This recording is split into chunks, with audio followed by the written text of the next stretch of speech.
We've completed a quick review of the book of Daniel so far, and we've discussed the main interpretation of Nebuchadnezzar's dream and the subsequent visions that Daniel has that give a lot more detail concerning the meaning of his dream. And remember, I keep repeating this thing over and over again. If you're going to understand Daniel, understand that it's about Nebuchadnezzar's dream. Okay? That's the key. The visions that he has after are just different versions of the original dream.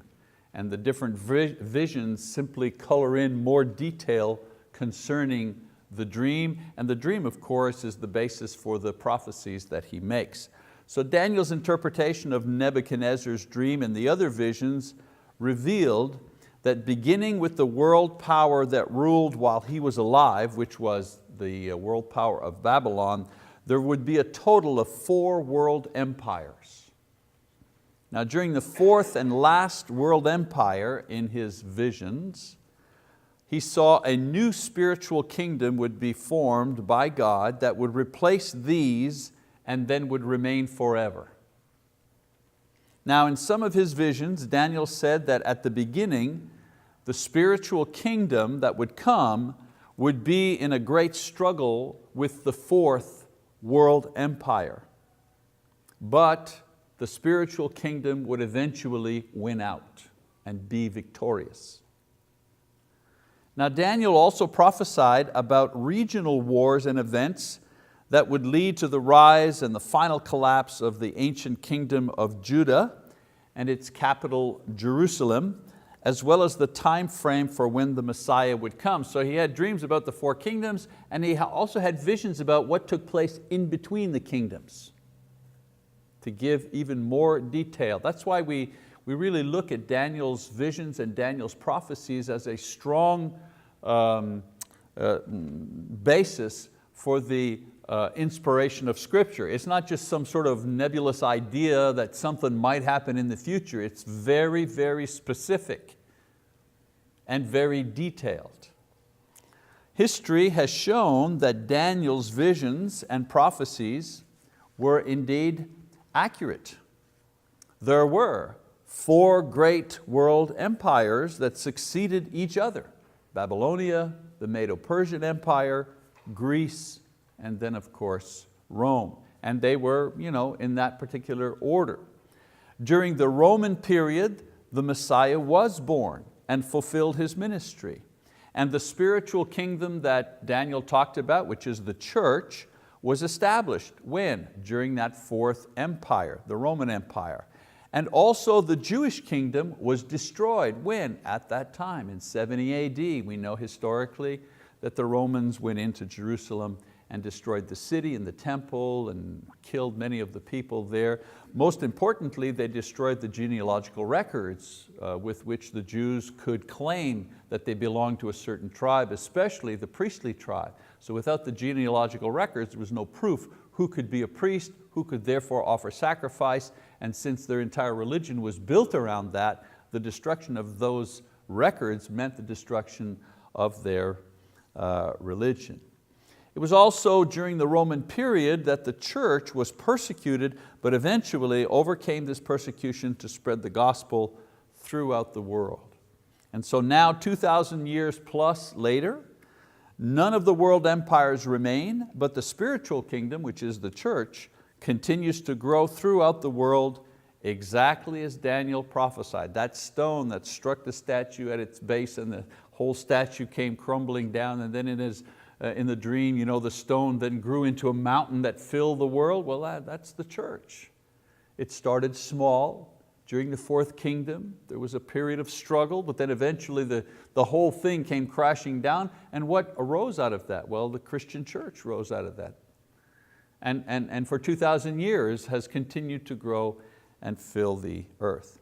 Now you could almost say, so that was in the book of Daniel, so you could almost say that the book of Revelation is actually a continuation of the book of Daniel. In it, John the Apostle uses the same kind of apocalyptic language, filled with imagery and symbolism, to focus in on the struggle between the 4th world power and the spiritual kingdom that Daniel spoke of hundreds of years before. So we're going to start the book of Revelation tonight, and we're going to do the same thing. Don't have time to read every verse. This is not a textual study, but an overview. Let's start with a bit of background, shall we? Let's look at the author, date, and place, some material that many of you are familiar with already. The book was written by John the Apostle. He names himself, and the fact that God dictated to Jesus, who gave it to an angel, who spoke to John. That's how John describes the book coming to him.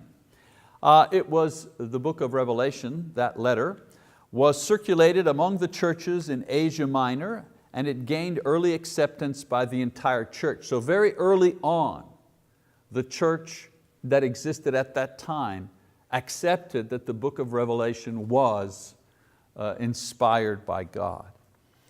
John lived to an advanced age, teaching and serving the church at Ephesus. He was banished to the island of Patmos in the Roman persecution of Domitian in the year 94-95 AD. So he was, Ephesus was on the mainland of Asia Minor. Patmos was an island where they sent prisoners, so on and so forth. That's where John was sent. And he was sent there to stop a lot of his influence because he was a leader in the church at the time. So we know that it is in Patmos, or at Patmos, that he had the visions that he describes in the book, because he talks about being there and having these visions. We know from history that he was released from exile in 96 AD and returned to Ephesus, where he wrote the book of Revelation and circulated it first among the 7 churches. Because that's the beginning of the book. It talks to the 7 churches. So those first 7, those were actual churches that existed. Those first 7 churches were the ones that received that letter, that book, at the beginning, and then of course it had a wider circulation. All right, so let's talk a little bit about Roman history. John the Apostle actually lived through 3 periods of Roman persecution. When we talk about Roman persecution, it wasn't like a constant thing that happened every year all the time for 100 years. It started and stopped, it started and stopped. It was one of those things. There were periods depending on who was the emperor, depending on what the politics were. So John the Apostle lived through 3 of these periods. First, through the persecution of Nero from 64 AD to 67 AD. Nero, of course, we know, blamed Christians for setting fire to Rome, something which he did, or he's suspected of doing. I've mentioned before in other classes that Nero was he liked to build, and he had a great vision for new Rome, and he had a lot of projects, but he had to get rid of old buildings, he had to get rid of the existing structures. And there was resistance, and so what he did was, apparently he started the fire. And in order to move blame away from himself, he blamed Christians because they were a disenfranchised group. Nobody liked them anyways. And so it was easy. They were secretive and so on and so forth. And so were blamed for this. We know that Peter the apostle and Paul the apostle were martyred during this particular persecution. Domitian, another persecution, during the reign of Domitian from 95 to 96 AD. This was a very short period of persecution for the church, but it was vicious, that it took over 40,000 Christian lives. Think about that. 40,000 Christians were killed, murdered during that time. And it was also during that time that John was sent to the Isle of Patmos. And then there was the persecution of Trajan from 98 to 117 AD. So you see how I'm saying it starts, it stops, it starts, it stops. This happened after the book of Revelation was written. And Trajan was the emperor that promoted emperor worship. Okay? It was the last persecution experienced by John, but not the last persecution experienced by the church. There were 8 other major persecutions of Christians by Rome, and the last one being the persecution by Diocletian in the year 284 to 305. So you see it starts in 64, the persecution, and they have 8 rounds of persecution all the way into the 3rd or 4th century. And so when the book of Revelation is talking about be patient, and there's persecution and it's vicious, it wasn't just a 6-month thing. It was something that was to last for many, many years, for several centuries. When Constantine became emperor and was converted, Christianity became the state religion of Rome by the Edict of Milan in 313 AD. Some people say that was a great thing, some people say that was not a good thing, because it was at that time that Christianity, which was house churches and things like that, began like that, independent churches, Congregationalist style like we have now, began to transform into a more corporate looking thing, okay, which ultimately became Roman Catholicism. John writes about the struggle between Rome and the church as prophesied by Daniel. He uses the same language of symbolism, but he does so to hide the meaning of the book from those who are attacking the church during his lifetime.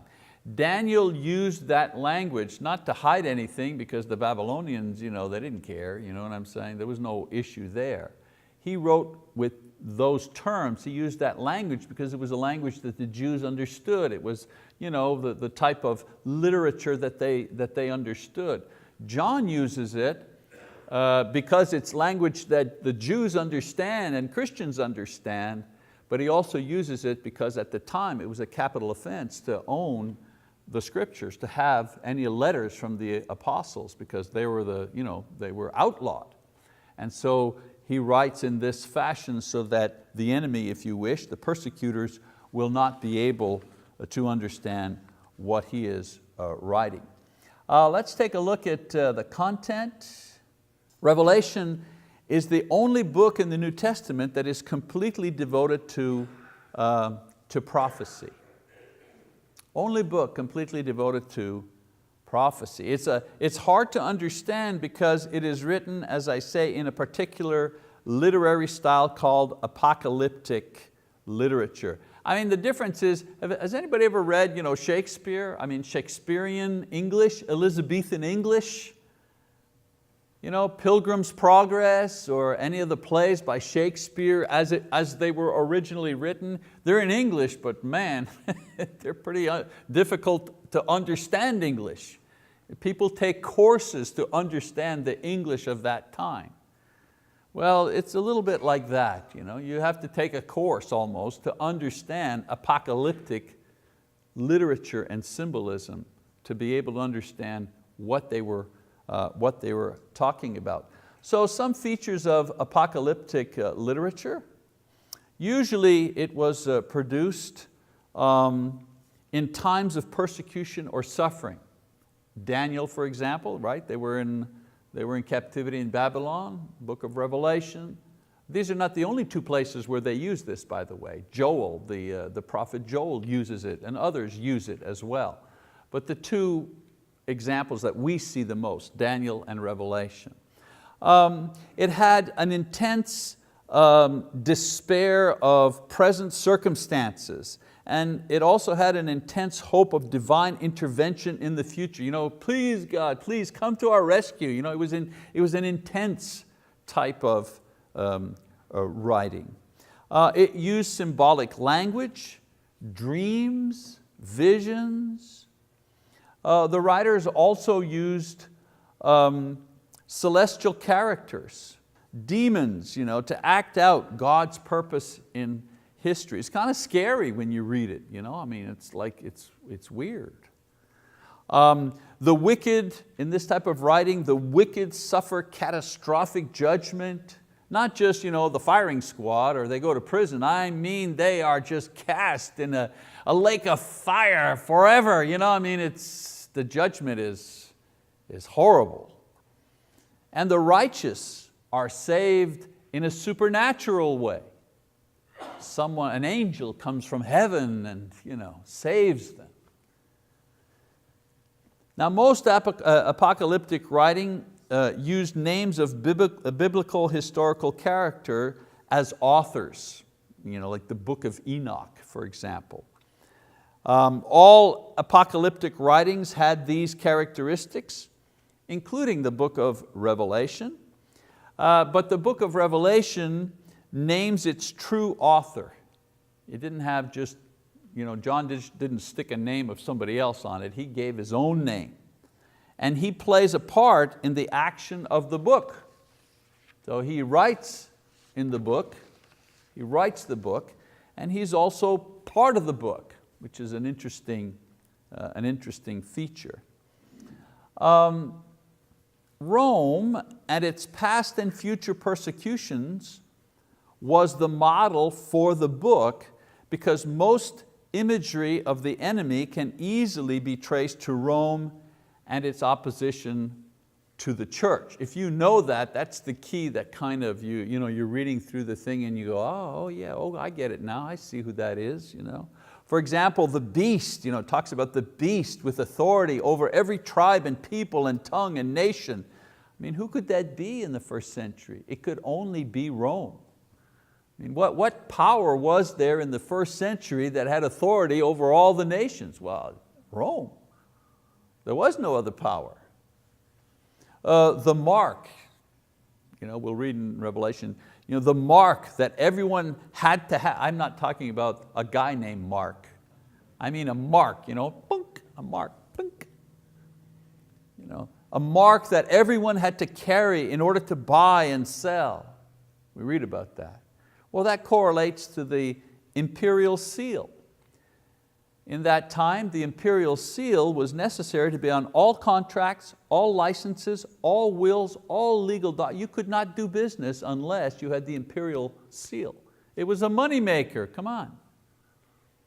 Now, you want to put a shed in your backyard. You want to put a shed in your backyard. What do you have to do? You have to go to City Hall and ask them permission to give you a permit so that you can do what? Put a 4x6 shed in your backyard to stick your lawn fertilizer. Really?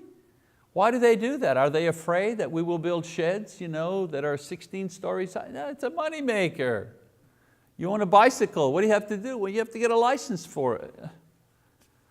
And so various city governments get away with what they can, until eventually the people rise up and say, hey, wait, that's enough, we'll vote you out. City council says, all right, no more license for sheds. That councilor's getting elected.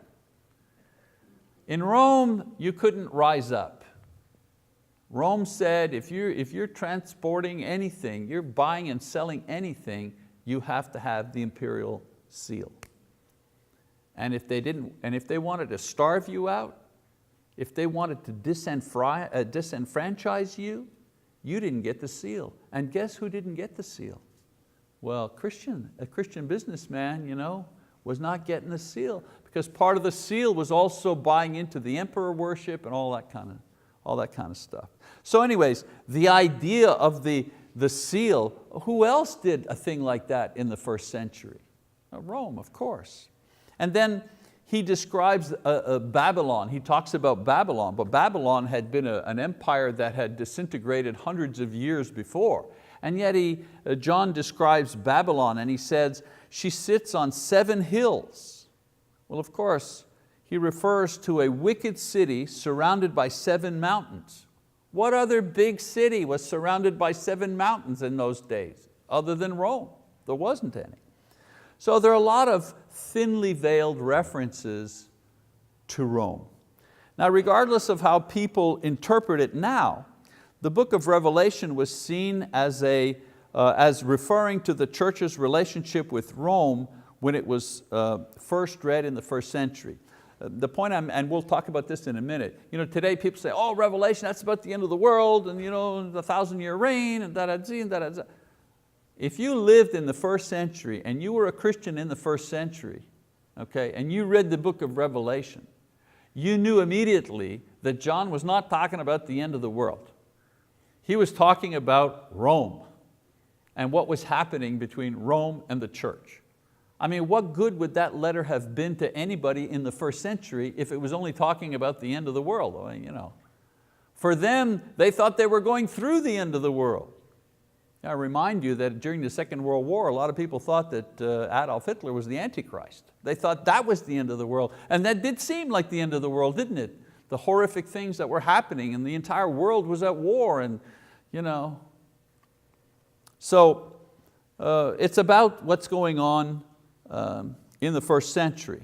So the warning and the encouragement was to stand firm against a pagan and totalitarian rulership that wanted to control and then destroy the religion of Christ and the faith in Christ. That's what the book is about.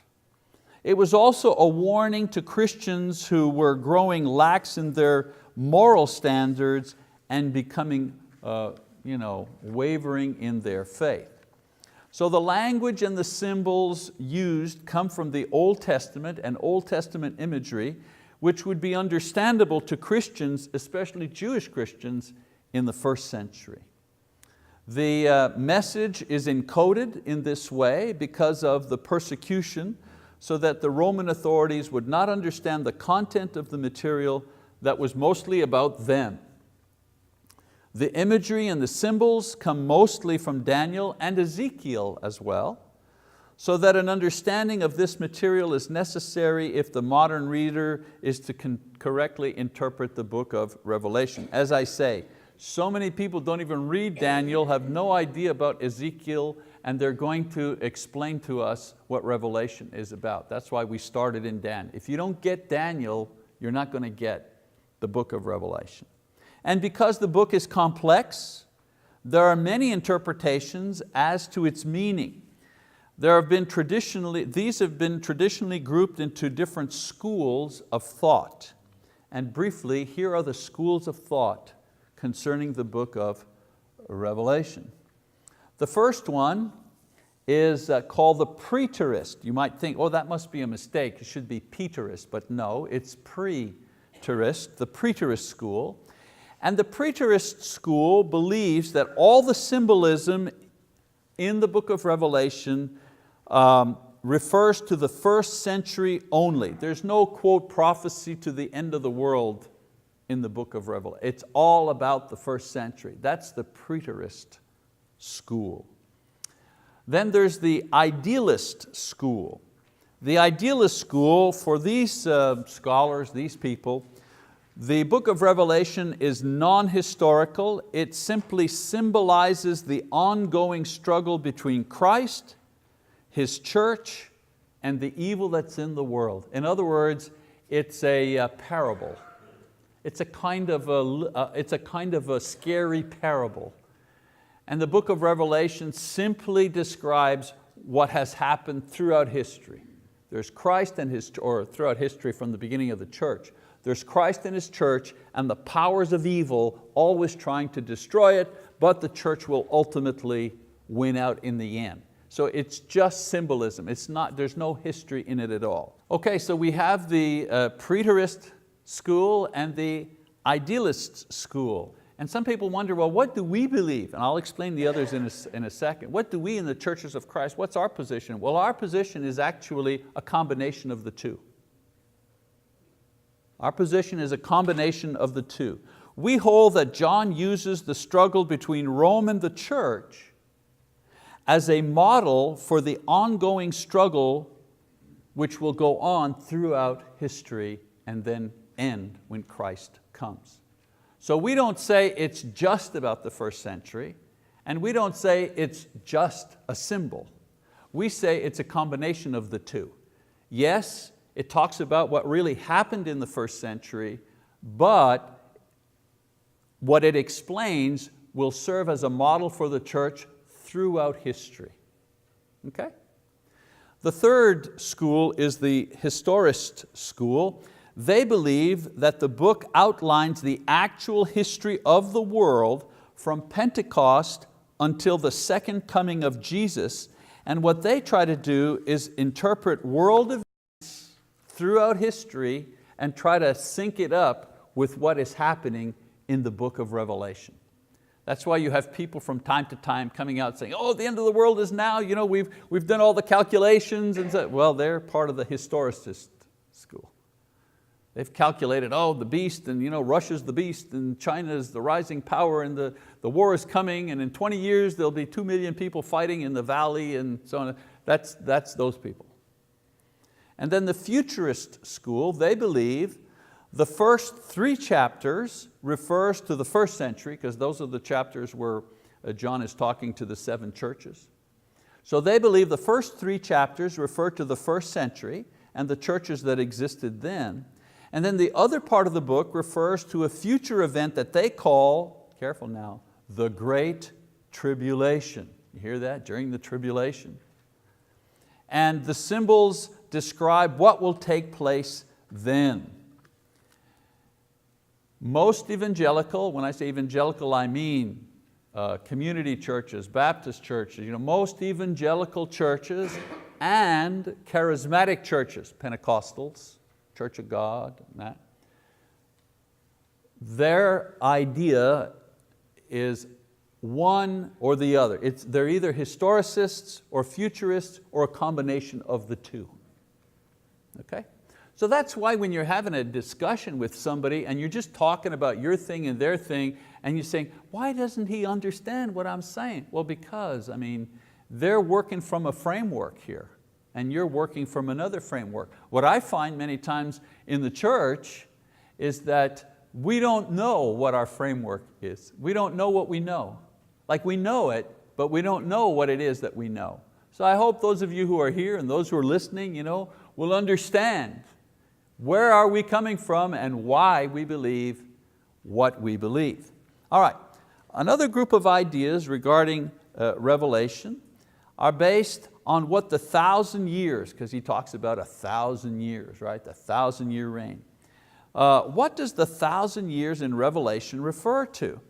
And there are 3 main millennial, 1,000, right? 3 main millennial views. And they are, first, what we call post-millennial. Post-millennial, for a post-millennialist, the 1,000 years is figurative of a long period of time before Jesus returns. In their view, the gospel will finally win over all the nations, and then there will be a period of peace, and then Jesus will return. That's the post-millennial. 1,000 years, and then Jesus comes after that. That's post-millennial. Then there's amillennial. The amillennial view says the 1,000 years is only figurative. You remember Jewish numerology we talked about? In Jewish numerology, the number 10 referred to something which was mature or perfect. I don't mean perfect like not a single flaw. I mean perfect as in ripe. Okay, a tomato is ripe. It might have a little lump on it, but it's ripe. It's ready for picking, okay? So the number 10 referred to something that was right, something that was complete, the 10 commandments. Okay? So you have 10 times 10 times 10. That gives you 1,000. That's like something which is so mature, so ripe, so perfectly done. And it refers to something that only God knows, because only God knows when something is that ready. Okay? So for amillennial, 1,000 years is only figurative. But Jesus will return at any time, and when He does, everything will end. There will be a new heaven, a new earth will be created. And the millennial, the 1,000 years, it's now. We're in the 1,000 years. We're in that time. It's the time between the establishment of the church and the return of Christ. Now, here's where the idea of the perfect, does the Bible say when Jesus will return? No, even Jesus says, no one knows. Only the Father knows, right? Only the Father knows 10 times 10 times 10, that perfect time. Only the Father knows that time. We're living in the millennial age now. It's not 1,000, 1, 2, 3, 4, 5, 6, 7, 8, 9. It's a time period that only God knows, and the only instruction we have for that time period is be ready. Be ready. Okay? And then of course there's pre-millennial. Now, the pre-millennial is what gets all the publicity. That's what all the books are written about. That's what all the TV, the made-for-TV movies are made of, or the movies that go directly to video. You know what I'm saying? That's what pre-millennial, that point of view. And that point of view is Jesus will return personally to initiate His kingdom. The saints will be raised and reign with Him on earth for 1,000 years. 1, 2, 3, 4, 5, 6, 7, 8, 9, 10, 999, 1,000. Okay? At the end of this time, Satan will rise up in rebellion and he will be destroyed, and then the wicked will be judged and eternity will begin. That's, the premillennial view, if you saw it on a chart, it's very, very complicated. It's got all kinds of lines and squiggles and so on and so forth. But basically that's what it is. They actually believe there'll be 1,000 years where Christ will reign on earth and the Jews will be brought in and so on and so forth. Of course, if you haven't understood already, someone says, okay, Churches of Christ, well, which one do we normally hold to? And the answer would be number 2, the amillennial view is what we have normally taught. However, there have been some who tried to teach premillennial, postmillennial, no one says that they understand everything in the book of Revelation. I haven't heard a professor or anybody, even I mentioned Brother North, Stafford North, probably in our brotherhood, one of the persons who've studied this book the most, written books about it and commentaries and so on and so forth. And even he says, well, his answer is the amillennial view explains most of the things. Most of the things. There's still things that don't fit in the box, like you take something apart, you put it back and there's still pieces left, you know what I'm saying? Not everything fits in the box, but no one says we understand everything about the book of Revelation. Okay, but in Bible study, normally you go with the explanation that answers most of the questions, because sometimes you don't have the answer to all the questions that a particular verse or passage brings up. Okay? All right, so so that's the millennial views. There are a lot of interpretation based on the meaning of symbols and the time and the situations that the codes actually refer to. So the key to understanding and outlining the book of Revelation is to understand that the book is about the revelation of Jesus. It's not about figuring out when the end of the world is coming. It's about revealing Jesus Christ. And in the first century, it was about the revelation of Christ to the persecutors. They thought they were in charge. They thought they were the supreme power. And what John is doing in Revelation is he is, covertly, if you wish, revealing to the readers, you think these guys have the power? Let me show you who really has the power. And he does that, okay, through various literary devices. So the book of Revelation is either revealing Him and His work in the history of man, or revealing His word and working out of His promise to the church. So the theme of the book is Jesus Christ and the things that He has revealed that will happen. And so how do we break the book down? And I'm going to finish up with that. So there's the prologue, and in the prologue, Christ communicates with who? Well, with John. Chapter 1, verse 1 to 8. Then a series of visions. Vision number 1, Christ in the church on earth. Because what does He do? He communicates with John, then He tells John, here, this is what I want you to say to these 7 churches. So Christ communicates with His church here on earth. Vision number 2 is, it's very different. Now, he sees Christ not as he's talking to the church on earth, he sees Christ as he is in heaven. Chapter 4, very long section, to chapter 16. So John describes the heavenly activity that is going on behalf of the church. You know, the 7 seals, the 7 trumpets, the 7 bowls. Notice the number 7. Perfect. Just enough, 7. And then 4th section, a 3rd vision, Christ again, but now Christ in conquest. So you've had Christ communicating, Christ in the church on earth, Christ in heaven, now Christ the conqueror. Chapter 17 to 21.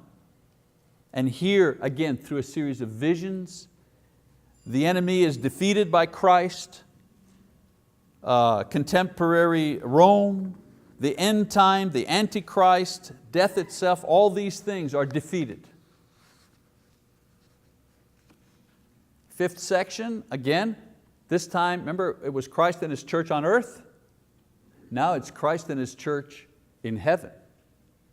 This is what this vision is about, chapter 21 and 22. And that's the new heaven and the new earth. Remember I said to you, when Jesus comes, it's not going to be this is going to happen, and in a year that's going to happen, then in 1,000 years that's going to happen, then 28 days, no.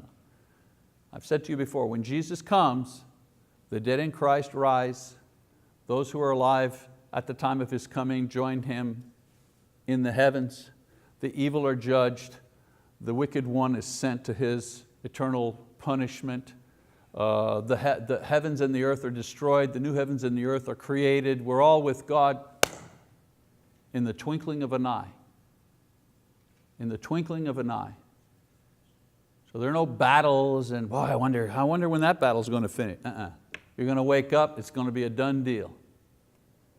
So what we see in the Bible is that these individual things, Peter talks about it, here John talks about it, Jesus even talks about it. In the Bible, they talk about these events taking place separately, and they kind of describe them and they stretch them out so you can understand them. And that leads to the thought that perhaps these things take place in real time, but no, they take place in heavenly time, boom, it's done. And so Christ and His church in heaven, the new earth, and then Christ and His challenge to His church, but to His church now. And that is what? Of course, obedience, reward, fellowship.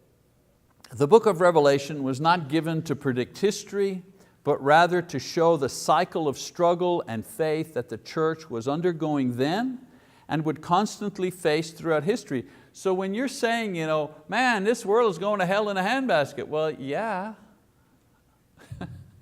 What'd you expect? Did you expect the earth to be Christianized? No. Our job isn't to Christianize the earth. Our job is to tell people, you know what? This place is going up in flames. You need to get out. You need to get out of the kingdom of darkness that you're in and come into the kingdom of light, which is the church of Christ, the church that belongs to Jesus. That's the message of the church. So let's stop the hand-wringing about how bad things are in the world. They're always going to be bad. That's why God authorized government, and government authorizes military and other things to mitigate the evil in the world, but human governments do not eliminate the evil in the world. They simply mitigate the evil in the world. Thank God that we live in a country where the military is pointed towards our enemies and not towards us. Because there are a lot of countries that the leaders use their own military to kill their own people. Thanks be to God, we live in a country where the enemies, our people are pointed out to our enemies. But it could happen.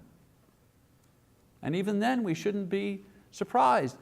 Maybe what I'm trying to say is it doesn't mean that God has abandoned us because it's not going well in the world. He's telling us it's not going to go well in the world.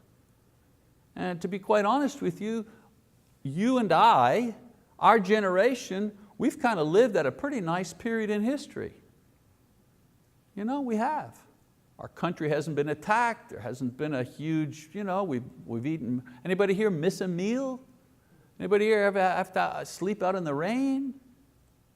Other than you hunters who do it on purpose, but other than that, So we've lived in a pretty good, peaceful time, because there's always wars all the time. There'll always be wars. We've been spared. So Revelation says, hey, you expect it. Then also, it was also written to ensure the reader that Christ would not abandon His church and in the end would totally save the church. Jesus Christ is not saving the world, He's saving the church. Our job is to tell that message to the world. Get out. Get out. Come in to where we are. This is the safe place.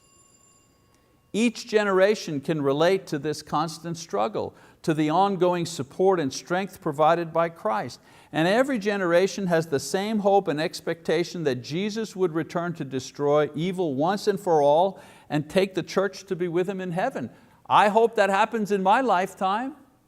And if it doesn't, my children will hope that it'll happen in their lifetime, and now their children will hope, each generation hopes that it'll happen in their lifetime. The danger is to get lost in the details of the symbols and the images and the interpretation and miss the central theme in the message of Revelation, which is assurance. God is there, God is with you. Yes, it's bad in the world, it always has been and it always will be, but rest assured, those of you who are in the church, you'll be okay. All right, that's our lesson for this time. Thank you very much for your attention.